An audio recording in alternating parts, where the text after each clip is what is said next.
Personne n'a jamais le temps de se regarder vraiment, et la plupart ne cherchent chez les autres que les yeux pour s'y voir.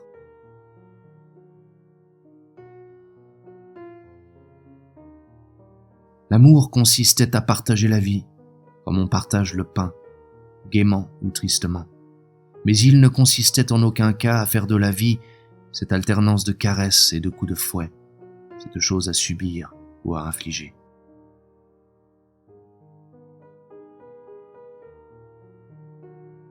Il y a tellement de formes de joies et d'angoisses qu'il arrive que tout cela se retourne et qu'une angoisse de la veille devienne une joie du lendemain.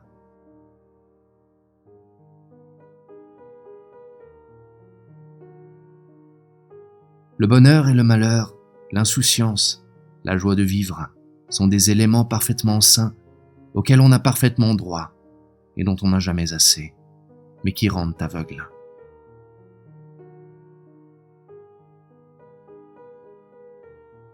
Nos défauts sont bien plus vifs et diligents que nos qualités.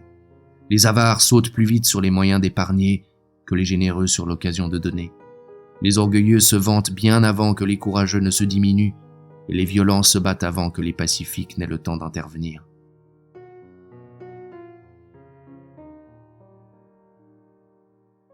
Sait-on jamais si l'on s'ennuie beaucoup ou un peu dans ce bizarre fatras qu'est l'existence?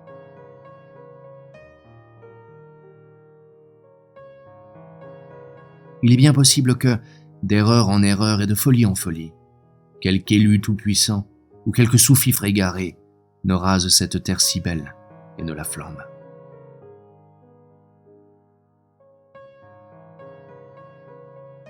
L'humour est la seule parade trouvée par l'homme contre ses dieux féroces et l'inanité de sa trajectoire.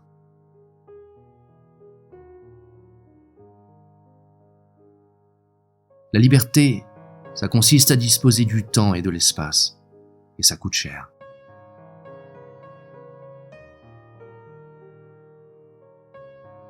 Être le sujet inintéressant d'une histoire inintéressante, c'est plutôt déprimant.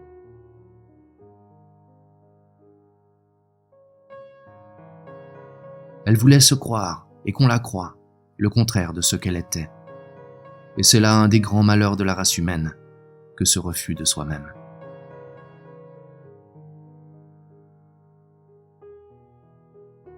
On ne peut consoler personne d'être né et d'avoir à mourir.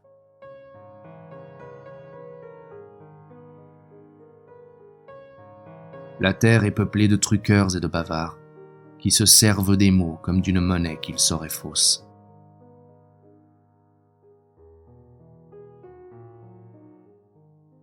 Nous sommes peu à penser trop, et trop à penser peu.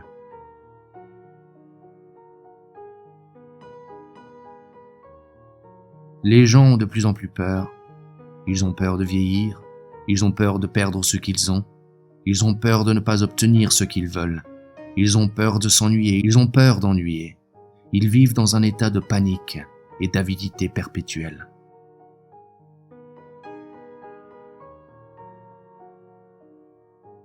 Ces moments de bonheur, d'adhésion à la vie, si on se les rappelle bien, finissent par faire une sorte de couverture, de patchwork réconfortant qu'on pose sur le corps nu et flanqué, tremblotant de notre solitude.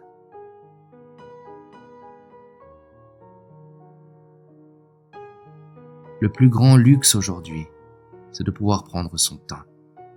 La société vole le temps des gens.